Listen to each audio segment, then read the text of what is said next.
Well, Deb Murphy filed this report for Sierra Wave Media following public comments overwhelmingly against concealed weapons on Bishop school campuses. The Bishop Unified School District Board of Trustees agreed 4-1 at last Thursday's evening meeting. The one exception would be a properly trained law enforcement officer. Now, Trustee Joss Nicholson was the lone ranger on the vote due to his belief that those with concealed carry permits had a right to bear arms on the district's campuses. The issue came forward with the passage of Senate Bill 707. That required a waiver from a school's administration in order to bring a concealed weapon on campus. Last Thursday's meeting was the third where concealed weapons waivers were discussed. At January's session, representatives from law enforcement and the Inyo County District Attorney's Office were supportive of the district granting a waiver, but at February's last night's meeting, the public and staff expressed strongly that guns had no place on campus. Inyo County Superintendent of Schools Terry McAteer provided a fiscal perspective. He said that Butte County allows waivers. 3 teachers left on stress leave. The knowledge factor, knowing that anyone on campus could have a concealed weapon, changes the dynamics, McAteer said. And also in another example, Shasta County allowed concealed weapons with waivers. The district superintendent explained he didn't have the expertise to determine who was mentally stable or who could shoot straight. Eventually, the district's excess liability carrier denied coverage. Now, comments focused on the concept that guns would not make campuses safer, just the opposite. Many of those who spoke said they were not anti-gun, just anti-guns in school. Home Street Middle School Principal Pat Toomey related 2 incidents, one a physical restraint, the other a very angry parent, where the presence of a concealed weapon would have made the tense situations even worse. Karen Schwartz suggested a resource officer on campus may be a better route.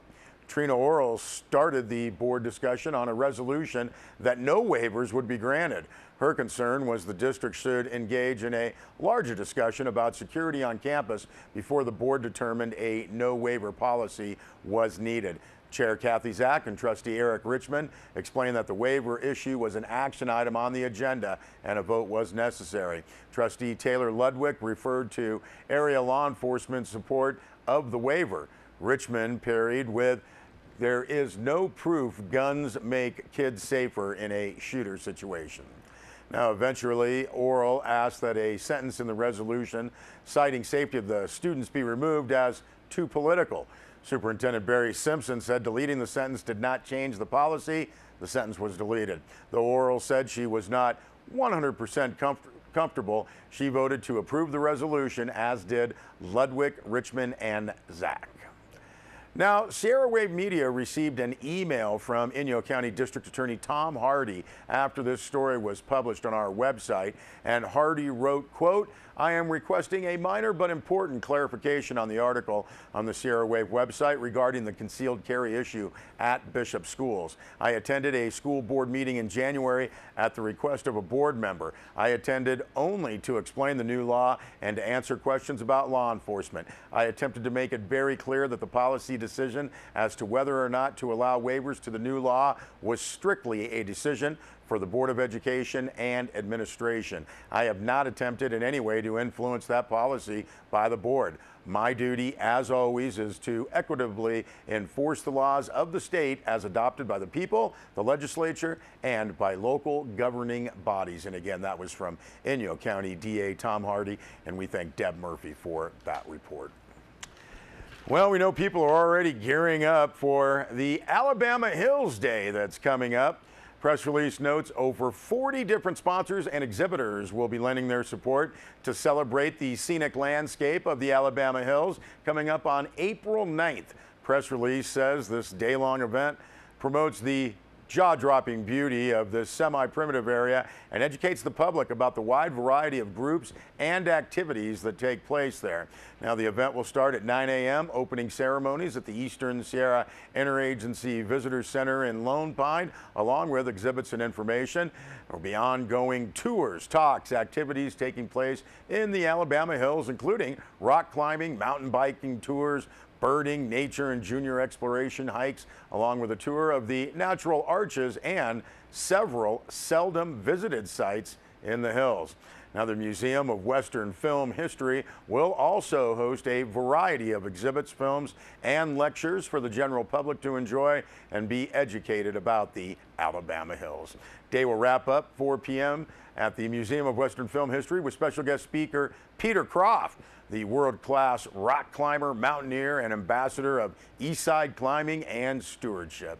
The Alabama Hills Stewardship Group and the Bureau of Land Management inviting the public to participate in the special event. Adults, children, welcome. Attendance is free. And the press release notes, hey, bring your family and friends. Come out and show your support for the Alabama Hills and enjoy a unique learning experience. Now, the Alabama Hills Stewardship Group is committed to the stewardship of the Alabama Hills and partnering with the BLM to protect the area with continued access for such diverse groups as hikers, motorists, photographers, rock climbers, campers, and fishermen, as well as allowing important economic activities like commercial filming, cattle grazing, and hunting to continue. Balancing all those needs is what makes the Alabama Hills so special to so many people and necessitates its protection. Again, that's April 9th. A full schedule of events is posted on our website, sierrawave.net. Also on April 9th, a new exhibit. Now, a press release says that nearly 2 decades before Congress established Manzanar National Historic Site, Eastern California Museum was collaborating with Japanese American and local communities to preserve Manzanar artifacts and stories.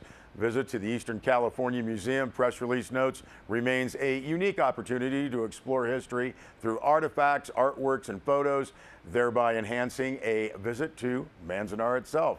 Now, the partnership between the Eastern California Museum and the National Park Service facilitates collaboration and preservation, benefiting both sides and larger communities. Now, a recent example is the NPS-funded conservation of a large 3-panel mural of the Owens Valley, along with 6 other paintings from Eastern California Museum's collections. Now, again, coming up on April 9th, 2 p.m., Eastern California Museum and the National Park Service will unveil the large 3-panel mural by Tamechi Carl Habino. This is believed to be the first public display of the painting since 1945. Friends of the Eastern California Museum will provide refreshments. Manzanar History Association will premiere a new postcard featuring a 1943 Ansel Adams photo of Habino painting the mural. Habino emigrated from Japan in 1903 and worked as a farmer, storekeeper, and dry cleaner in Arizona and Texas. Press release notes that during the Depression, he lost his business and moved to Los Angeles, and in 1942, Habino, along with his wife and 2 daughters, was forced to move to Manzanar, where he eventually took a job as an artist for the camp's Visual Education Museum. Now, Eastern California Museum Director John Klusmeyer said, quote, "We are extremely appreciative of the good working relationship that has always existed between the Eastern California Museum and Manzanar National Historic Site. This collaborative project is a prime example of how our 2 institutions partner to achieve our common goals of preserving and interpreting the history of our region and bringing the story of Manzanar to life." All, end quote. All are welcome to attend the unveiling. Again, that's April 9th. More information, you can contact Eastern California Museum, 760-878-0258, or see the Eastern California Museum or National Park Service Manzanar Facebook pages. We'll be back with more news.